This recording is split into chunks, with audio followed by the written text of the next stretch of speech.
રાજકોટની યુનિકેર હોસ્પિટલમાં એક મહિલાના પગના ઓપરેશનને લઈને બેદરકારી સામે આવી હતી.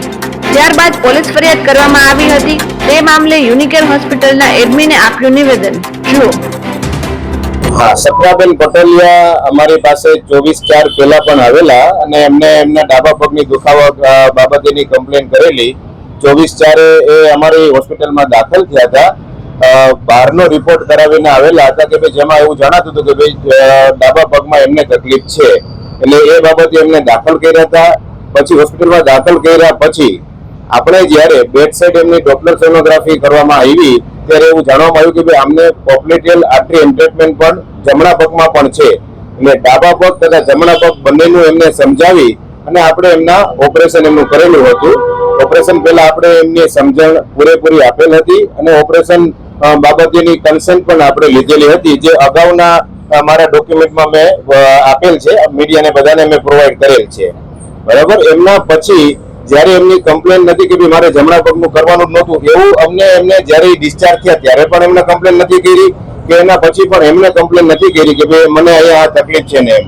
જ્યારે એમને ફરિયાદ કરી ત્યારે પછી અમે એમને કીધું કોઈ વાંધો નહીં, અમે તપાસ કરતા અમને જાણવામાં આવ્યું કે ભાઈ એમને જમણા પગમાં પણ પૂરેપૂરો બ્લડ સર્ક્યુલેશનનો ફ્લો છેલ્લે સુધી પહોંચે છે, એમને તકલીફ નથી. છતાં પણ તમને અમારા ઉપર વિશ્વાસ ન હોય, તમે બીજી કોઈ પણ હોસ્પિટલમાં તમે બીજા કોઈ પણ સારા ડોક્ટરને તમે પૂછી લ્યો જે આના જાણકાર હોય, અને પછી તમે આગળ આપણે તમે કહો અમને કે ભાઈ ખરેખર શું છે એમ.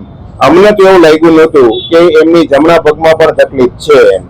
ઓપરેશન કર્યા પછીની ક્યાંય એવું અમને લાગેલું નહોતું કે ભાઈ એમને જમણા પગમાં તકલીફ રહી ગયેલ છે. બરાબર. જ્યારથી ફરિયાદ કરી ત્યારથી લઈને અત્યાર સુધી અમે પૂરેપૂરો સહકાર જે કોઈ પણ એજન્સીઓ છે, પોલીસ ડિપાર્ટમેન્ટ છે કે મેડિકલ કાઉન્સિલ છે, બધાને અમે આપેલ છે. અમે પૂરતા એના દસ્તાવેજ, ડોક્યુમેન્ટ, એવિડન્સ બધા આપેલ છે કે શા માટે અમે બંને પગમાં સર્જરી કરેલ છે.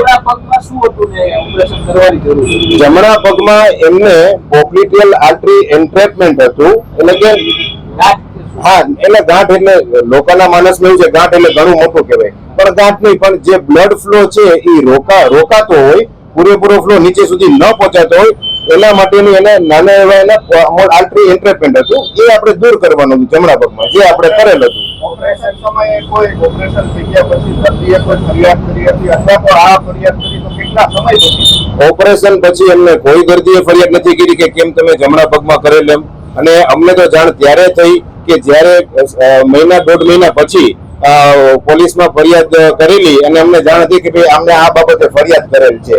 હા, ઓપરેશન પછી 2 કે 3 વખત એ લોકો ફોલોઅપ માટે આવ્યા હતા અને ત્યારે તપાસતા અમને એમના ડાબા અને જમણા બંને પગમાં બરાબર જ બ્લડ ઉપરથી નીચે સુધી બ્લડ સર્ક્યુલેશન બરાબર જ એમને લાગતું.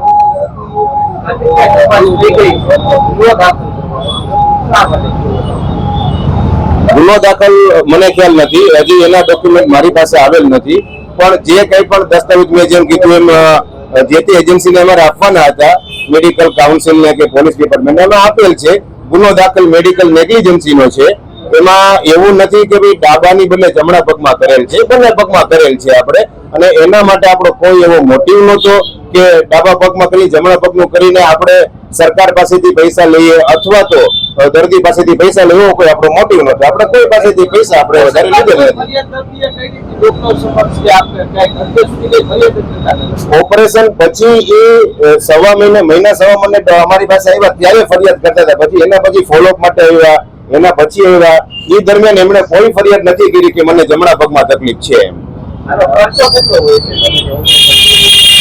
આનો ખર્ચો સામાન્ય રીતે જે પીએમજેવાય કાર્ડમાં જે આપણે જે છે એનો ખર્ચો પીએમજેનો પેકેજ છે 57,200 રૂપિયા. બરાબર છે. આપણે એટલું જ ક્લેમ કરેલું છે આપણે.